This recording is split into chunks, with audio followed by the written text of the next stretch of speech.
Welcome to steno learning. आज हमारे lesson 1 introduction to stenography का लास्ट टॉपिक पेंडिंग है, जो है हमारा कि हमने क्या पढ़ा एंटायर लेसन में। आज हम उसको रिवाइज करेंगे, उसका रिवीजन करेंगे। What you have learned, the material required for note taking in shorthand is। आपने क्या पढ़ा आपके पूरे एंटायर चैप्टर में, वो हम आज डिस्कस करेंगे। सो फर्स्ट है हमारा, हमें क्या क्या चीज़ों की ज़रूरत होती है जब हम शॉर्टहैंड के नोट्स ले रहे हों, तो हमें क्या क्या चीज़ों की ज़रूरत होती है। First we need shorthand notebook, then shorthand pen or pencil and one rubber band or eraser. Okay, so these three things which we required when we are taking shorthand dictation. Before taking dictation, be ready with the used pages of your notebook duly marked with a rubber band. Fill in the ink in the pen or sharpen your pencil beforehand. Dictation लेने से पहले जो भी आपके use paper हैं, use pages हैं notebook में, वो आप मार्क्ड होने चाहिए या रबर बैंड से, या फिर आप उसको क्रॉस भी कर सकते हैं जो आपका पेज यूज़ हो गया है। ठीक है। और अगर आप डिक्टेशन के लिए पेन या फिर पेंसिल यूज़ कर रहे हैं, तो वो पहले जो पेन है उसमें इंक अच्छे से फिल होनी चाहिए एंड आपकी जो पेंसिल है वो प्रॉपरली शार्प होनी चाहिए। When taking dictation you should seat facing officer across the table. जब आप डिक्टेशन ले रहे हैं तो आपका फेस ऑफिसर के तरफ होना चाहिए, टेबल के दूसरी तरफ। आपका ऑफिसर आपके फ्रंट पे होना चाहिए, आपका जो फेस है वो ऑफिसर के फ्रंट पे होना चाहिए। ठीक है। Facing your face should be to the officer. The room should be well lighted to improve the writing and reading of notes. आपका जो रूम है जहाँ पे आप शॉर्ट हैंड की प्रैक्टिस कर रहे हैं या शॉर्ट हैंड राइटिंग कर रहे हैं, वहाँ पर अच्छे से लाइटिंग होनी चाहिए जब आप लिख रहे हैं या फिर आप शॉर्ट हैंड के नोट्स पढ़ रहे हैं। The notebook should be kept at right angle and the lower left hands of the blank pages of your notebook be turn for quickly leaf turning. आपकी जो नोटबुक है वो राइट एंगल में placed होनी चाहिए, रखी होनी चाहिए। एंड जो आपके ब्लैंक पेजेस हैं नोटबुक के, वो आपको पहले से ही आप उनको प्रिपेयर करके रखें पेजेस को, ताकि आप जब लीफ को टर्न करें, पेजेस को टर्न करें, तो वो क्विकली टर्न हो जाए। ठीक है। सो इसकी भी आपको पहले से ही प्रिपेयर होके रहना है। When a page has been completed, turn it with the left hand fingers।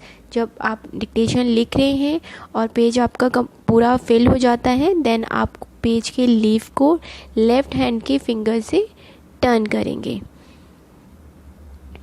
Your shorthand outline should be neither too large not too small. आपकी जो शॉर्ट हैंड की आउटलाइंस है, ना ही वो ज़्यादा बड़ी होनी चाहिए और ना ही ज़्यादा छोटी होनी चाहिए। Right approximately 12 outlines in one line. ज़्यादा से ज़्यादा आप 12 आउटलाइंस, 12 आउटलाइंस ही एक लाइन में लिखें, इससे ज़्यादा नहीं।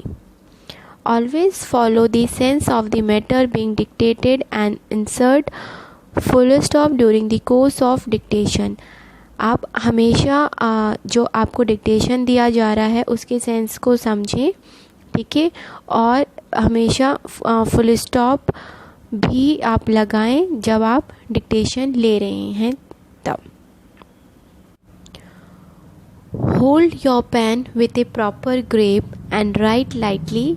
आप अपने पेन या फिर पेंसिल को प्रॉपरली अच्छे से पकड़ें, उसको अच्छे से ग्रिप करें और लाइट हैंड से आप अपना शॉर्ट हैंड लिखें। Outlines not properly written should be vocalise. अगर आप आउटलाइंस अच्छे से नहीं लिखेंगे तो आप उनको वापस से पढ़ नहीं पाएंगे। सो इसलिए आउटलाइंस आप प्रॉपर मैनर में ही बनाएं। Unfamiliar words, names and address में बी रिटन इन इंग्लिश और इंश्योर करेक्ट ट्रांसक्रिप्शंस। जिन वर्ड से आप फैमिलियर नहीं हैं, नाम है, एड्रेस हैं, तो वो आप इंग्लिश में लिख सकते हैं ताकि आपके जब आप ट्रांसक्रिप्शन करें तब उसमें आपकी कोई मिस्टेक ना हो, आप करेक्ट फॉर्म में ही ट्रांसक्रिप्ट कर पाएँ। You should write outlines of all the words. आपको सारे जो भी आउटलाइंस आपको डिक्टेट किए जा रहे हैं उनकी सबकी आउटलाइंस बनानी है। नेवर लीव एनी वर्ड, कभी भी आपको कोई वर्ड नहीं छोड़ना है। Right something for every word. In case you have not heard any word, it is better to ask the officer than to leave some gap. आपको जब आप डिक्टेशन ले रहे हैं आपको हर एक वर्ड लिखना है, कभी भी कोई वर्ड नहीं छोड़ना है, ठीक है। किसी भी आपको कुछ ना कुछ लिखना है हर वर्ड के लिए। अगर आप कुछ वर्ड नहीं सुन पाए तो आप उस वर्ड को छोड़ने से अच्छा है, गैप छोड़ने से अच्छा है कि आप अपने ऑफिसर से पूछ लें। Correction should be inserted either above the line, in the margin और at the end of the page. जो भी करेक्शन होंगी वो आप या तो लाइन के ऊपर लिखेंगे या फिर जो मार्जिन होता है नीचे पेज के वहाँ पर लिखेंगे। All errors should be erased and corrected there and then. जो भी आपके एरर्स हैं वो आप इरेज और करेक्ट कर दें। साथ के साथ ही if the transcription is draft type in the double line space, you are expected to remove all grammatical mistakes cropping up in the dictation. Type correct spellings and insert proper punctuation marks in the transcript. Draft में भी आप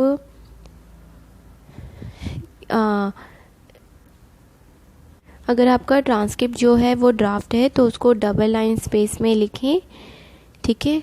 और आपको जो भी आप grammatical mistakes हैं उनको हटाना है, ठीक है। और करेक्ट स्पेलिंग्स लिखनी है हर वर्ड की और प्रॉपर पंक्चुएशन मार्क्स भी यूज़ करने हैं आपके ट्रांसक्रिप्ट में। Use of dictionary be made in case of any doubt. Dictionary का भी आप यूज़ कर सकते हैं अगर आपको कोई डाउट हो। While transcribing read a group of 3-4 words at a time and then type the same. जब आप ट्रांसक्रिप्ट कर रहे हैं तो 3-4 वर्ड्स को आप एक साथ पढ़ें एक टाइम पे और फिर एक साथ टाइप दी सेम और फिर सेम चीज़ को फिर आप टाइप करें। After you finish a page of transcript it is better to compare and read back the same and make correction while the paper is still on the typewriter और computer. जब आप अपनी transcript complete कर लें तो ये अच्छा रहेगा आपके लिए कि आप अपने डिक्टेशन से ट्रांसक्रिप्ट को कंपेयर कर लें और वापस से एक बारी फिर से उसको रीड कर लें। कोई भी करेक्शंस हैं तो आप तभी कर सकते हैं जब पेपर टाइपराइटर के अंदर या फिर कंप्यूटर में के प्रिंटर में ही है, ठीक है।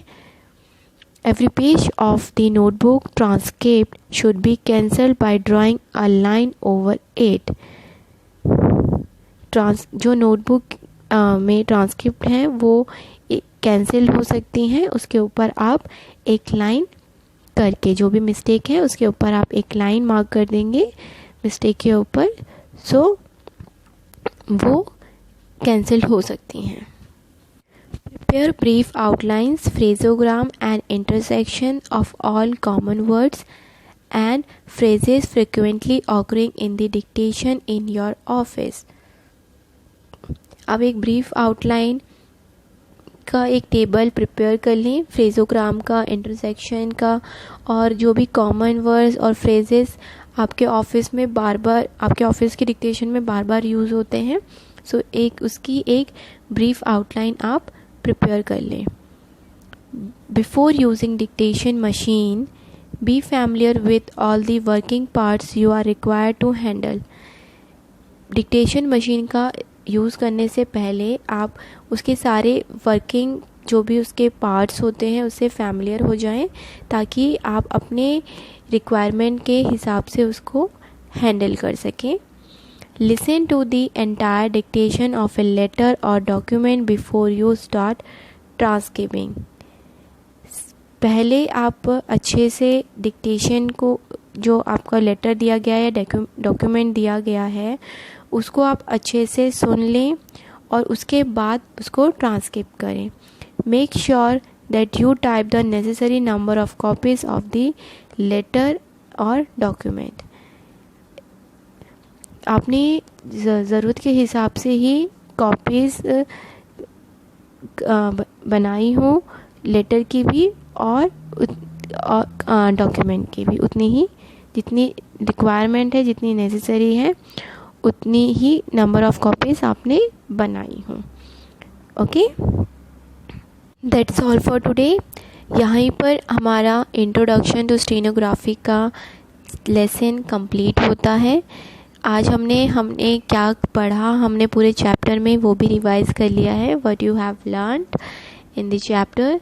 सो we revise all each and every points of that. I hope आपको लेसन 1 अच्छे से समझ आया होगा।